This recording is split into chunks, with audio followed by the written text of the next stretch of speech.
peuple de Dieu, alléluia, alléluia. Bien, nous rendons grâce au Seigneur. Nous clôturons le mois de mai où nous sommes centrés sur la question du Saint-Esprit comme étant le gage de la gloire de Dieu parmi nous.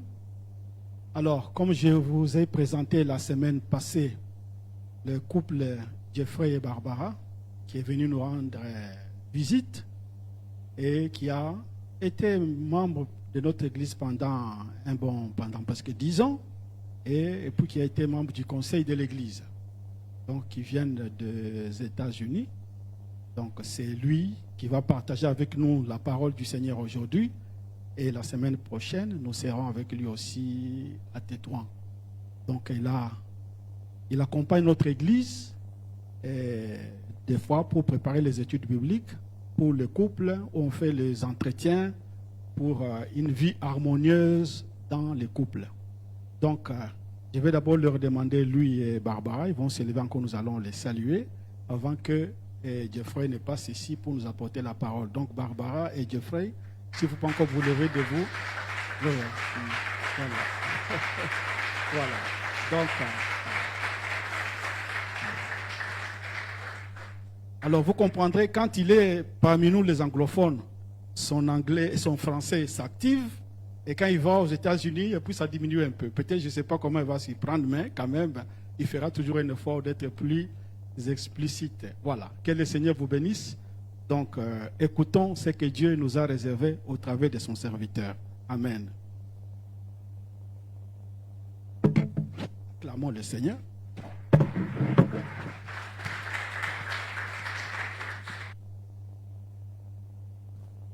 Bonjour à tous et à toutes. Merci de votre accueil.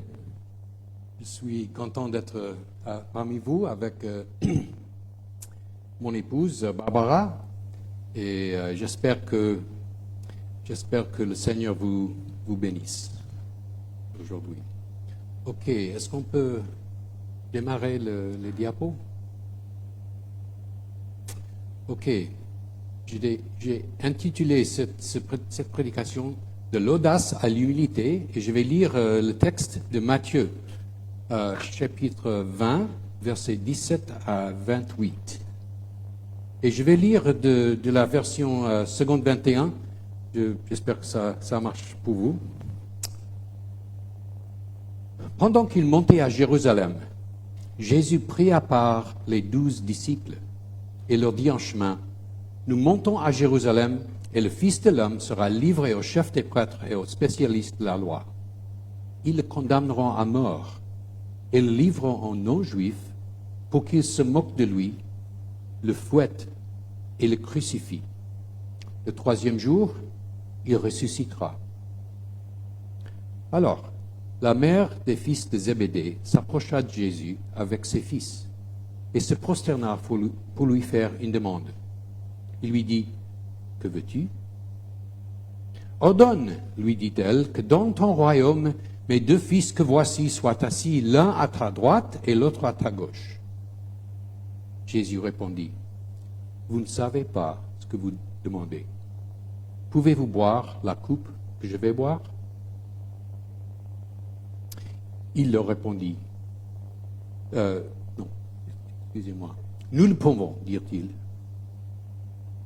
Il leur répondit: vous boirez en effet ma coupe, mais quant à être assis à ma droite et à ma gauche, cela ne dépend pas de moi et ne sera donné qu'à ceux pour qui mon Père l'a préparé.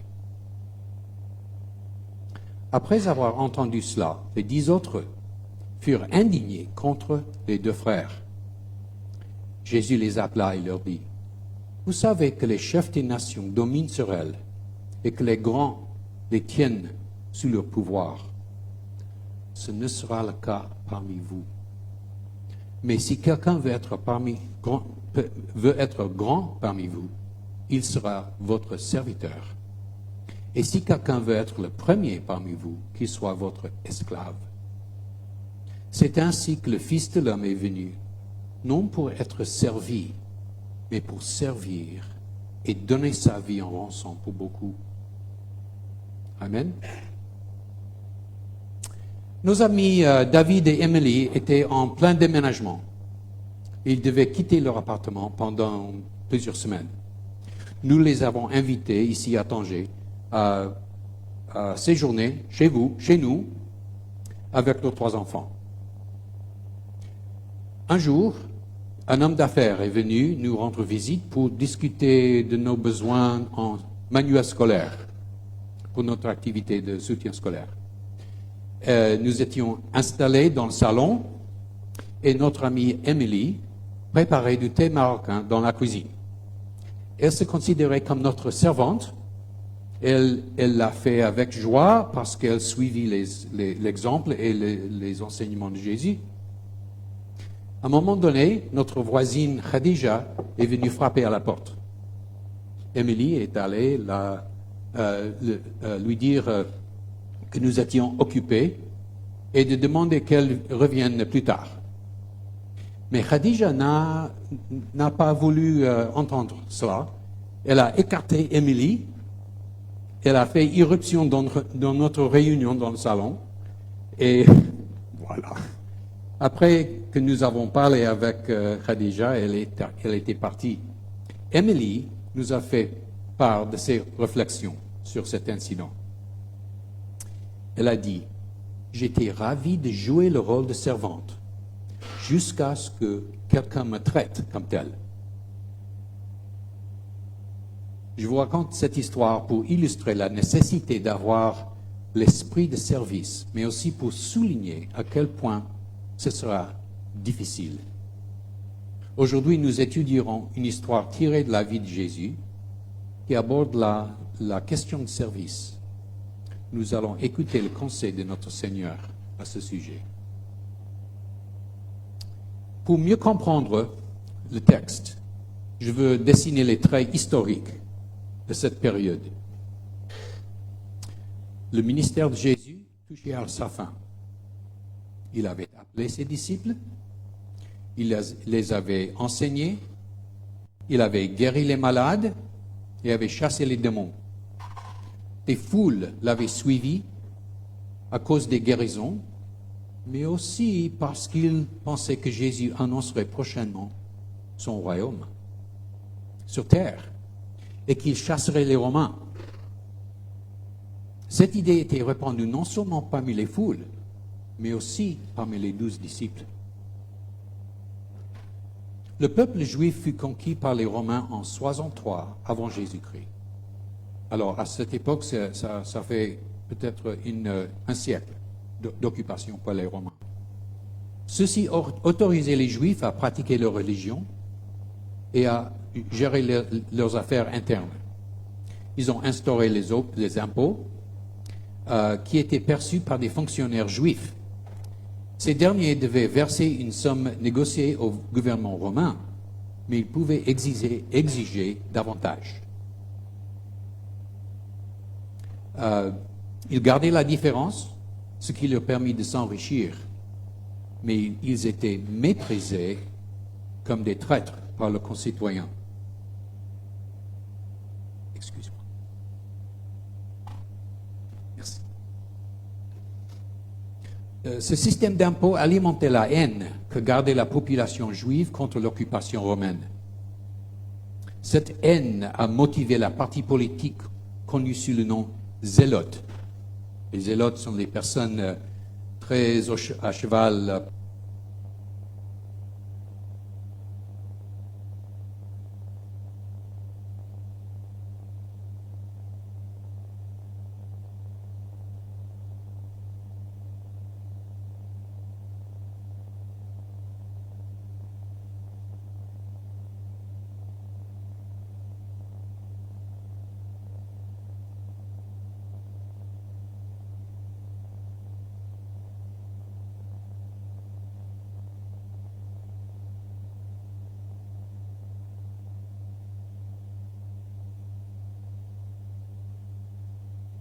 La foule est venue chercher Jésus pour faire de lui leur roi.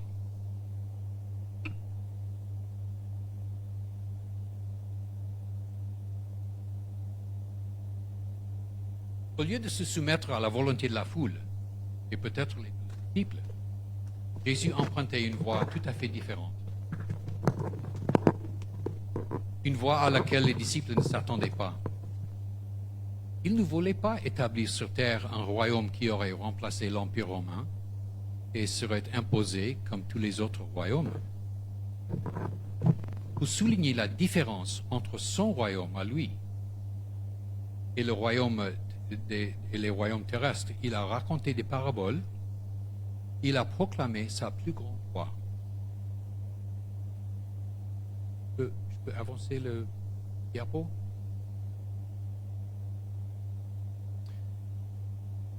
C'est ça.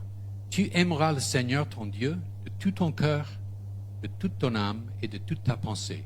C'est le premier commandement et le plus grand. Et voici le deuxième qui lui est semblable. Tu aimeras ton prochain comme toi-même. De ces deux commandements dépendent toute la loi et les prophètes. Je vous laisse la tâche d'étudier les paraboles de Jésus qui expliquent les caractéristiques du royaume des cieux. Il y en a 7 dans Matthieu chapitre 13. Je vais vous présenter une réflexion personnelle. Vous êtes un disciple de Jésus. Vous lisez la Bible. Vous assistez au culte. Et chaque matin, vous faites des dons à l'Église et vous jeûnez de temps à autre. Adopter un tel comportement est une bonne chose. Mais qu'est-ce qui vous motive? Quelle est votre motivation? Si vous cherchez à gagner l'estime de vos compagnons ou de la public, ou si tu cherches à gagner des biens ou de l'argent, vous êtes assurément sur la mauvaise voie. Ces motivations sont purement liées à la vie horizontale, c'est-à-dire terrestre. Vous partagez les mêmes objectifs que la foule qui cherchait à faire de Jésus leur roi. Les conseils de l'apôtre Paul, dans Colossiens 3, verset 1 et ensuite à verset 16 à 17, s'adressent à vous, cherche des choses terrestres. Paul dit, « Si donc vous êtes ressuscités avec Christ, recherchez les choses d'en haut, où Christ est assis à la droite de Dieu. Que la parole de Christ habite en vous, dans toute sa richesse. Instruisez-vous et avertissez-vous les uns les autres en toute sagesse par les psaumes, hymnes, par les cantiques spirituels. Chantez pour le Seigneur de tout votre cœur sous l'inspiration de la grâce. Et quoi que vous fassiez, en parole ou en acte, faites tout au nom du Seigneur Jésus en exprimant par lui votre reconnaissance à Dieu le Père. » Je veux remercier le groupe musical pour nous avoir menés dans la chambre du trône de Dieu très haut. C'était super. Merci.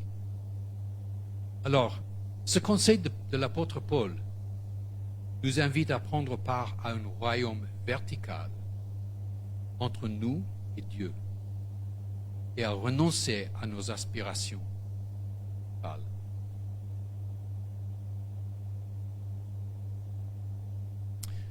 Nous avons parlé du contexte historique de ce passage de l'évangile de Matthieu.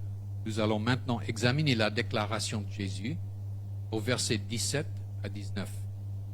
Pendant qu'il montait à Jérusalem, Jésus prit à part les 12 disciples et leur dit en chemin, « Nous montons à Jérusalem, et le Fils de l'homme sera livré aux chefs des prêtres et aux spécialistes de la loi. Ils le condamneront à mort et le livreront aux non-juifs pour qu'ils se moquent de lui, le fouettent et le crucifient. Le troisième jour, il ressuscitera. » Ceci est la troisième fois de 4 fois dans l'évangile de Matthieu que Jésus annonce sa mort. Cette fois-ci, il ajoute qu'il sera moqué, fouetté et crucifié, ce qu'il n'a pas annoncé auparavant. À chaque fois, il prédit sa résurrection. Et à chaque fois, les disciples ne comprennent pas ce qu'il veut dire. Être trahi, arrêté, moqué, fouetté, crucifié. ressuscité, est-ce qu'il parle en code? La perplexité des disciples est évidente. La première fois qu'il fait cette annonce, Pierre l'a pris à part. Il a dit, cela n'aura jamais lieu avec toi. Il a essayé de nier ce que Jésus lui a dit, même celui qu'il a reconnu comme Messie.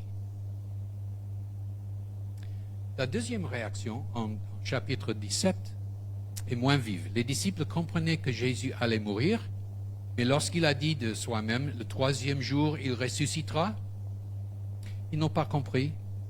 Ils étaient donc attristés.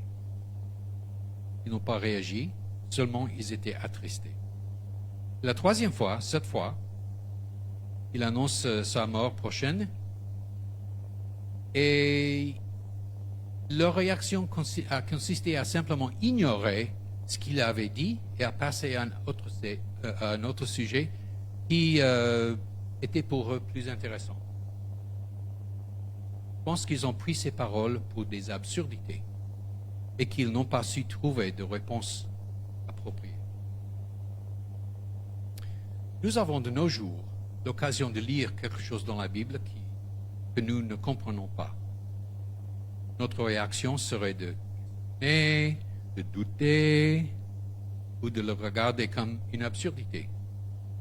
Mais il faut retenir l'avertissement de l'Éternel dans Ésaïe chapitre 55, versets 6 à 9. Recherchez l'Éternel pendant qu'il se laisse trouver. Faites appel à lui tant qu'il est prêt. Que le méchant abandonne sa voie et l'homme injuste ses pensées. Il retourne à l'Éternel.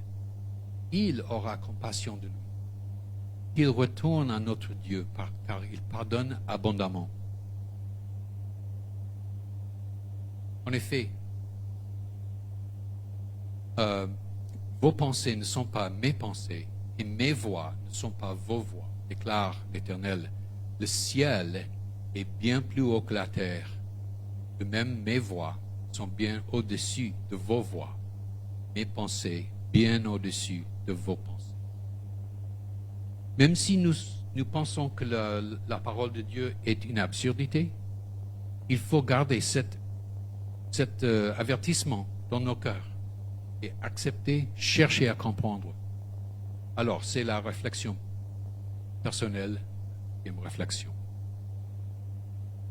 Comment est-ce que vous réagissez lorsque vous lisez dans les Écritures un conseil, une instruction, un commandement qui vous semble absurde?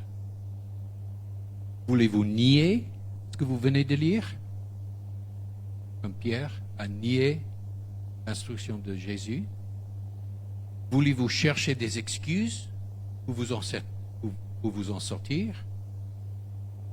Voulez-vous rester perplexe jusqu'à ce qu'on vous explique?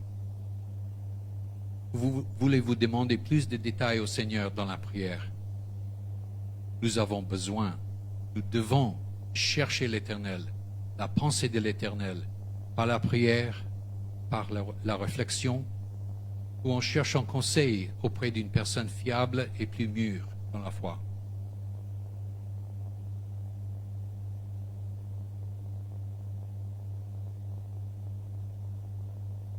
Nous avons parlé du contexte historique et nous avons entendu la déclaration de Jésus concernant sa manière de mourir.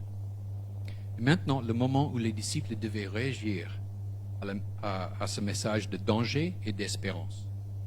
Mais leur attention était ailleurs.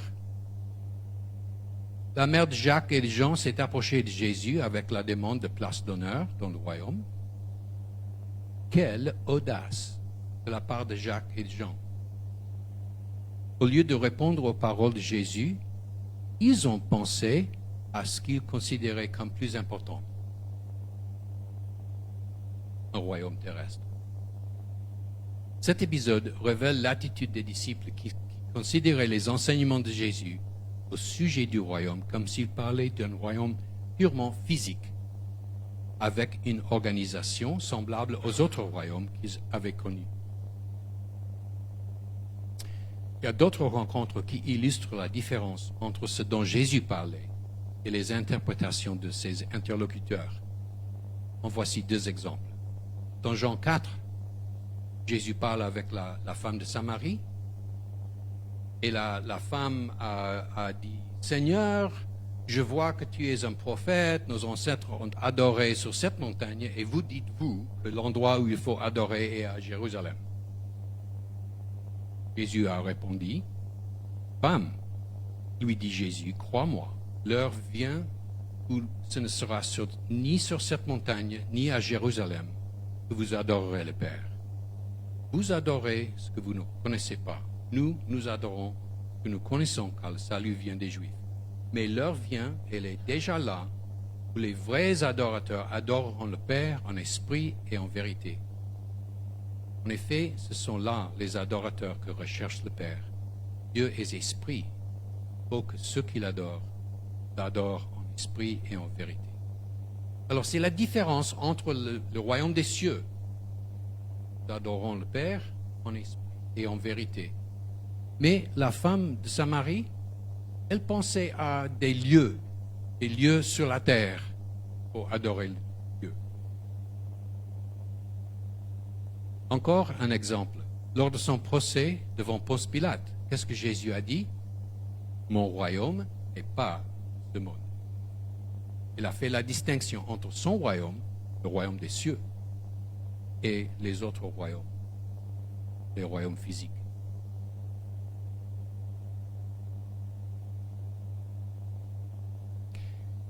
La demande de la mère de Jacques et de Jean devrait nous donner une raison de réfléchir avant de prier.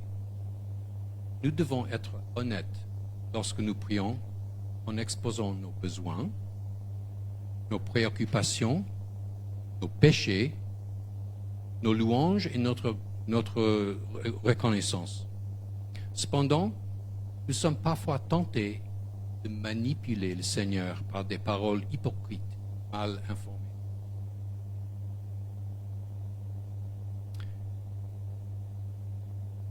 Voici la réflexion personnelle, la 3e. Quels sont les sujets de vos prières? Demandez-vous au Seigneur de vous accorder des honneurs, la richesse ou une longue vie? Ou bien cherchez-vous peut-être à vous justifier ou à vous vanter? N'oublions pas d'offrir au Seigneur des louanges pour ce qu'il est, des remerciements pour ce qu'il a fait pour nous, la confession de nos péchés, ainsi que des prières pour tous les saints, y compris et surtout ceux qui subissent la persécution et même leurs persécuteurs. Parce que Jésus nous a commandé de prier pour nos ennemis.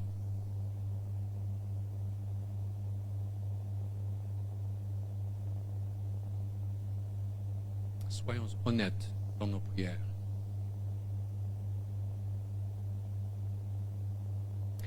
Jésus a reçu la mère de Jacques et de Jean poliment. Après avoir entendu sa demande osée, il s'est adressé directement aux frères. « Ne savez pas ce que vous demandez. Pouvez-vous boire la coupe que je vais boire ?» Qu'est-ce qu'est la coupe? La coupe contient trahison, condamnation à mort, fouettement, moquerie, crucifixion. Qui aurait le courage de la prendre tout en sachant ce qu'elle contient? Leur bravoure n'est qu'une façade et leur méconnaissance est évidente dans leurs paroles. Nous le pouvons. Ensuite, Jésus explique que les sièges d'honneur dans le royaume sont accordés aux personnes pour lesquelles ils avaient été préparés. 4e réflexion personnelle. Nous demandons souvent des choses au Seigneur sans avoir la moindre idée des conséquences, ni même les facteurs qui contribuent à la situation actuelle. C'est le cas des 2 frères, n'est-ce pas? Vous est-il déjà arrivé de demander quelque chose dans la prière qui, une fois exaucé, ne ne semblait pas répondre à la requête initiale. Qu'est-ce que vous avez retenu de cette expérience?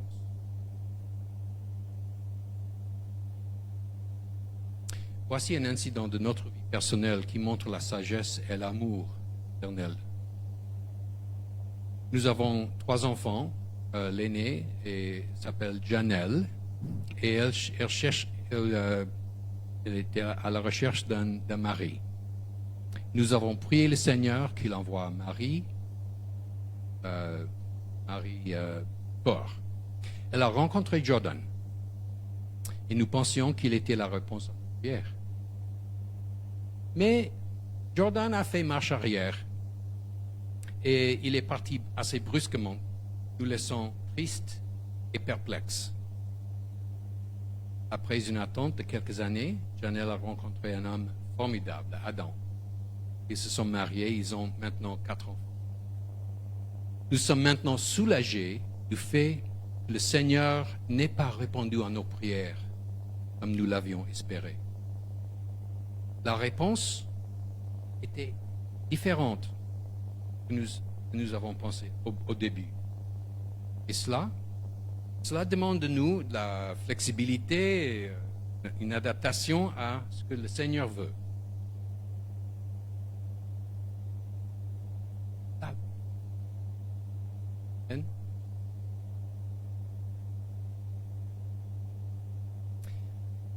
Ok, après avoir entendu la réponse de Jésus au frère, les 10 autres disciples se sont indignés. Pourquoi? Peut-être ont-ils jugé que la demande était injuste ou hâtive, et c'est pourquoi ils l'ont critiquée. Il se peut aussi qu'ils aient voulu faire la même demande et qu'ils aient ressenti la jalousie parce que Jean et Jacques les avaient dévancés.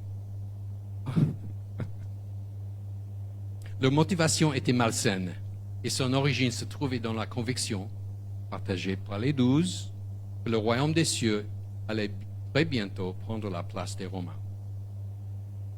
Pour arrêter une vive débat entre les disciples, Jésus leur prit à l'écart pour clarifier la situation et pour expliquer les principes du royaume.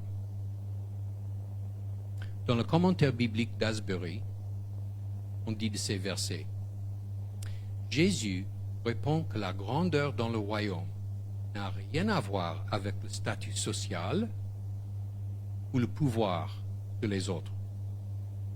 Elle implique plutôt, premièrement, la soumission à la volonté de Dieu, même si cette soumission comporte des souffrances.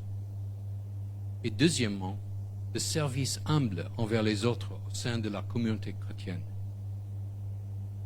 Jésus lui-même incarne ce type de service sacrifice.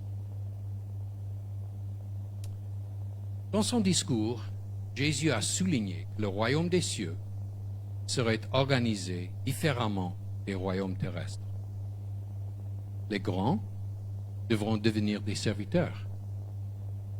Celui qui veut être le premier deviendra l'esclave de tous. Il a renversé tout. Tout est sens dessus-dessous. Comment cela fonctionne-t-il? Nous pensons, souvent qu'un leader doit s'imposer pour assurer le succès d'une organisation, d'une entreprise. Qu'il s'agisse d'un gouvernement, d'une entreprise, d'une église, le leader doit s'imposer. Mais Jésus propose une manière radicale d'organiser. Humilité et l'attitude de serviteur. Voici quelques idées pour exercer le leadership au sein de l'Église à la manière décrite par Jésus. J'ai fait un brainstorming pour vous. Observez d'abord. Observez. Faites rien. Observez. Ensuite, en équipe, priez, réfléchissez, discutez et finalement, choisissez les mesures à prendre.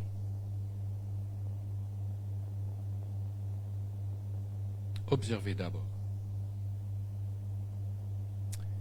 Deuxième idée, planifiez et persuader au lieu d'exiger, plutôt que d'exiger. Établissez les objectifs de l'organisation, puis communiquez à l'équipe. C'est la communication qui est efficace dans le leadership. Troisième, écoutez. Écoutez les contributions du groupe et prenez-les au sérieux. Si les autres ont raison, restez ouverts à leurs arguments. Intégrez les meilleures idées proposées dans le plan. Répétez cette étape régulièrement. Être à l'écoute est la marque d'un leader.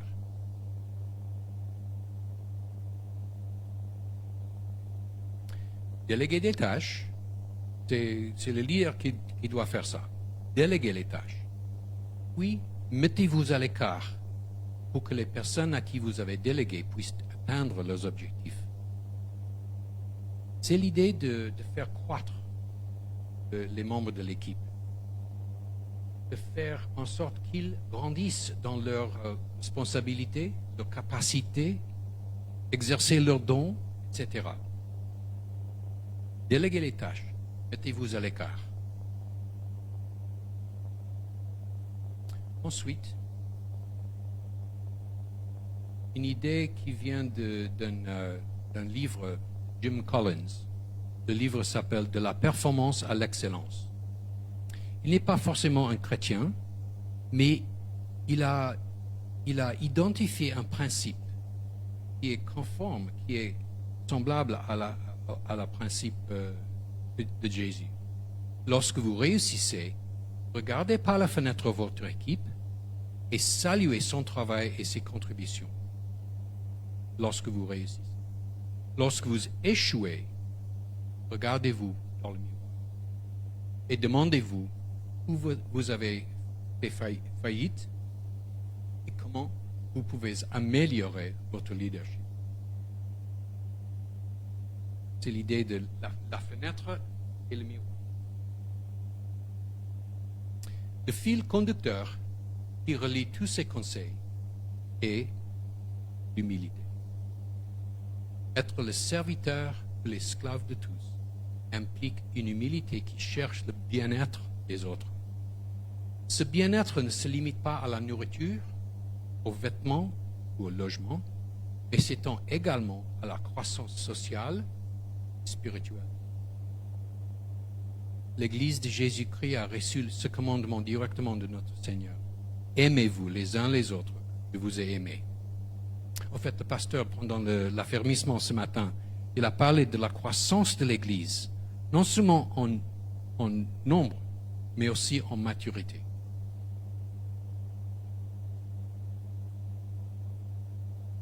Si un responsable d'Église aime ses frères et sœurs, il prendra le temps de comprendre leurs besoins. Il consacrera du temps et de l'énergie à y répondre. Il observera les changements positifs ou négatifs dans la vie de chacun et il se réjouira de leur réussite. Dans toutes ces activités, il n'y a pas lieu de se vanter ni de prétendre que le succès est le fruit de ses propres efforts. Que ce soit un autre qui fasse ton éloge, non ta bouche, un étranger et non tes lèvres. C'est Proverbe 27, verset 2. C'est en réalité le Seigneur qui vous a donné vos capacités. Et c'est le Seigneur qui travaille, bien qu'invisiblement, dans chaque situation pour accomplir sa volonté.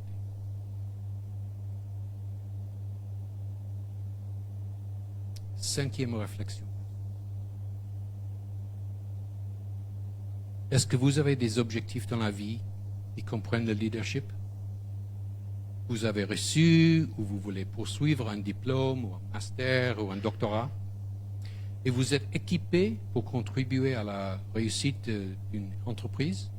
Vous espérez appliquer vos dons et vos compétences au sein de l'Église pour qu'elle parvienne à une foi mûre.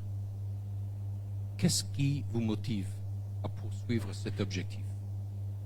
Si vous aimez le Seigneur et les gens de l'Église, et vous êtes prêts à devenir leurs serviteurs, alors c'est une responsabilité honorable, une responsabilité noble. Cherchez. Aujourd'hui, nous avons vu que le concept du royaume des cieux est basé sur notre relation avec Dieu. Paul nous encourage à rechercher les choses d'en haut. L'Éternel, par la parole d'Ésaïe, nous dit que ses voies ne sont pas nos voies et ses pensées ne sont pas nos pensées. Nos prières doivent être honnêtes, sincères, sans manipulation ni orgueil. Quand nous prions, il nous faut chercher la volonté de Dieu et non la nôtre. Enfin, en tant qu'Église, nous sommes censés nous organiser selon le principe d'humilité et nos responsables doivent adopter l'attitude de serviteur. Amen.